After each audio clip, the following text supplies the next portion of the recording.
Today I'm going to be making a vintage themed page for the prompt of throwback for Junk Journal January. Hey, it's Meg, welcome back to my channel. So today is day 3 of the Junk Journal January challenge, and if you're new here and you don't know what's going on and all the fun that's happening throughout the month, I will leave all the information that you'll need down below to follow along with all the prompts and the artist collaboration and all the fun stuff that is going on.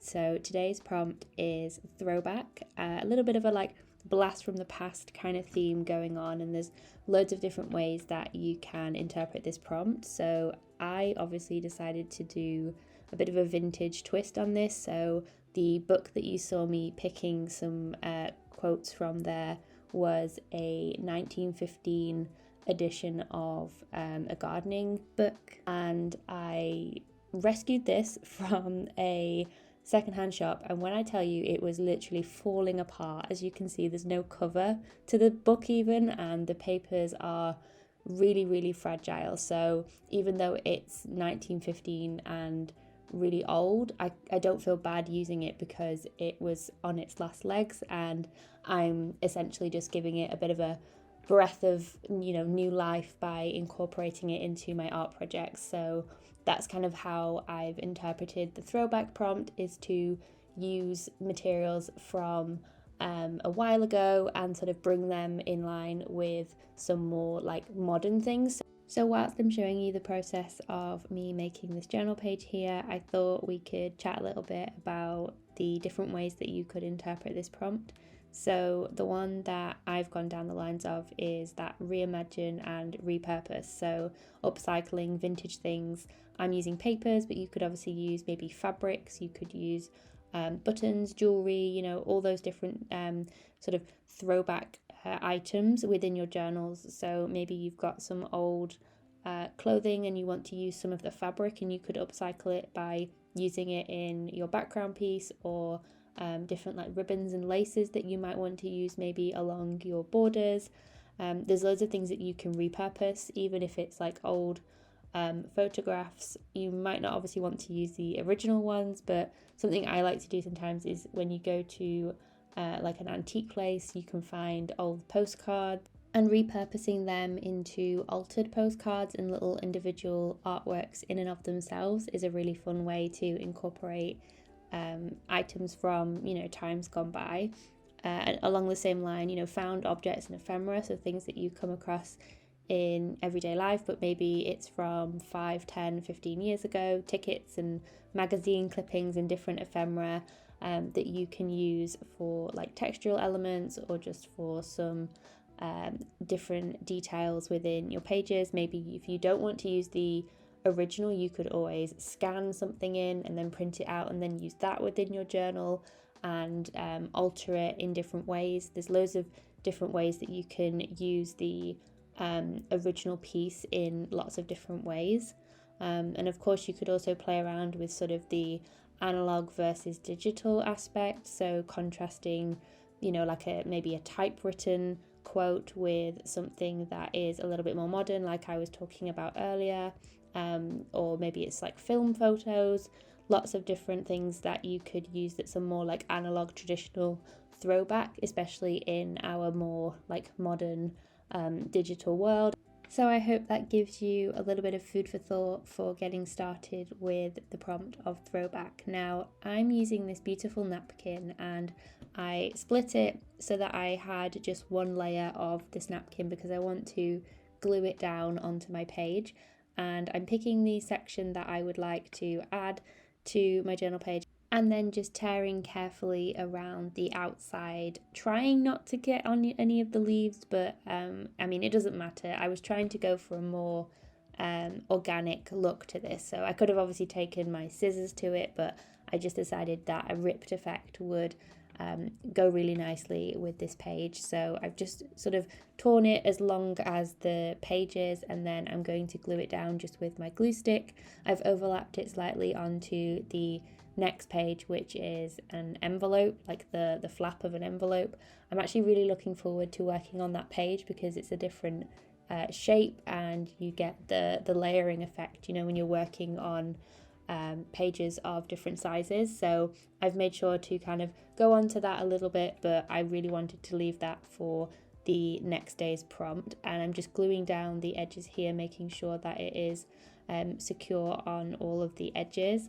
And I really like the way that the napkin just melts into the page and you can still see through some of the text behind it, and I think the colours just work really nicely with it as well, so it's a really lovely detailed and textural element to my page.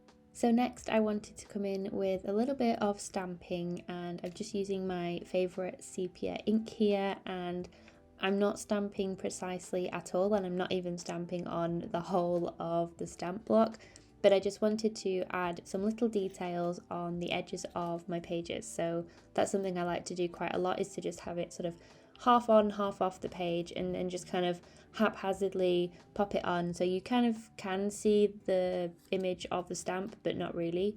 And I'll just stamp it until it runs out as well. So you get the different, some of them are like bolder than others, and you get the more faded look of it as well. And I just think it works really nicely with this whole vintage style that I'm going for here on this page. And I've got some backing paper, so it's not tissue paper, but it's also not tracing paper. I don't know what you would call it. It's like, you know, when you get the backing from something you've bought and you just get like a sheet of, I really don't know what it's called, but it's a really nice translucent but not quite paper, a little bit more white than tracing paper, so not as see-through. And I thought that this would be a really nice element to add my text with, because I have quite a, it's not a busy page, but adding my text, I think just because it was so small as well, I thought that it might get a little bit lost if I just stuck it on the page randomly. So I wanted to give it something to be anchored to, so I added this little sheet of I don't know, it kind of reminds me a little bit of parchment paper, like baking paper, greaseproof paper that you would use, and I ended up stapling it to the page. That's just something I really love to do when I'm not so bothered about it being like completely stuck to the page. So I did glue a little bit down on one of the corners because I didn't want it to get bent in the book itself, but I still wanted that like stapled effect. So I just did that on one of the corners. I didn't even do it in a straight line. And then I really enjoyed adding these details to this page. So I had a mix of my Neo colours and my white pen.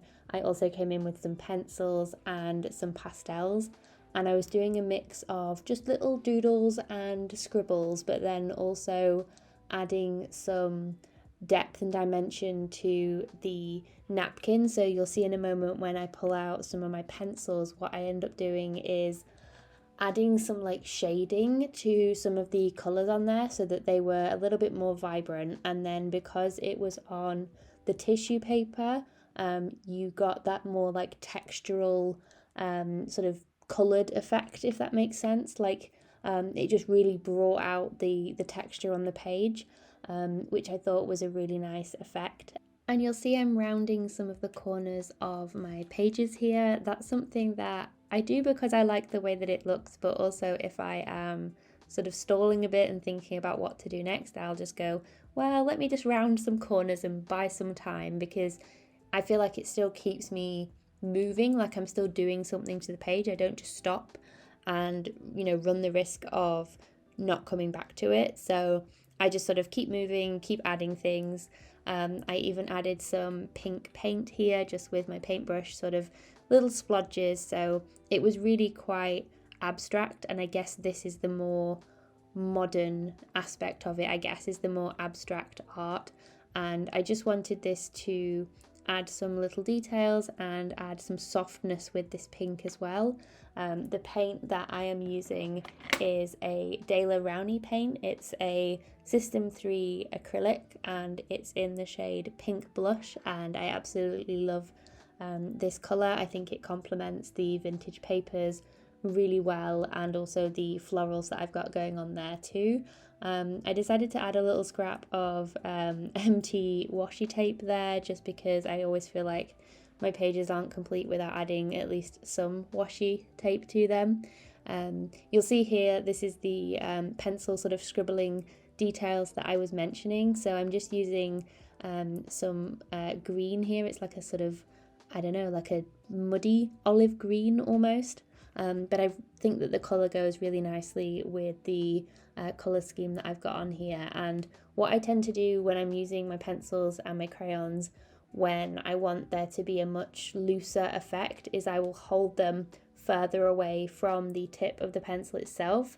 So for this one here, I'm just doing a little bit of a doodle, so that's why I've got like a tighter grip on my pen. But then when I want to just add like lines going down the side of the page and I don't want it to look as rigid, I want it to be a lot looser, is I will hold my pencil further away from the tip, and I always find that really helps to add some movement to my page. So you can see here I'm just doing a little bit of shading, and it's not really obvious, the payoff, but it's quite subtle, and I think that it does make a difference in the depth and dimension of the page and helping the napkin to kind of blend in a lot more with the page itself.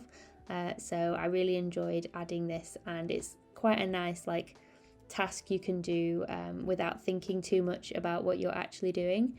Now this is a really bright colour for me, this pink, like a hot pink almost. I picked it because it matched the brightest colour of the flower that I had there, and this is actually a pastel pencil, I believe. The brand is Stabilo. It's a Carb Othello, I think is how it's pronounced.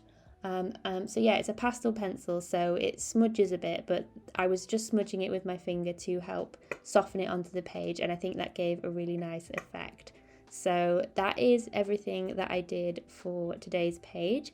Thank you for journaling along with me. I hope you enjoyed watching this process video. As always, I hope you have a wonderful rest of your day, and I'll see you in the next one. Bye guys!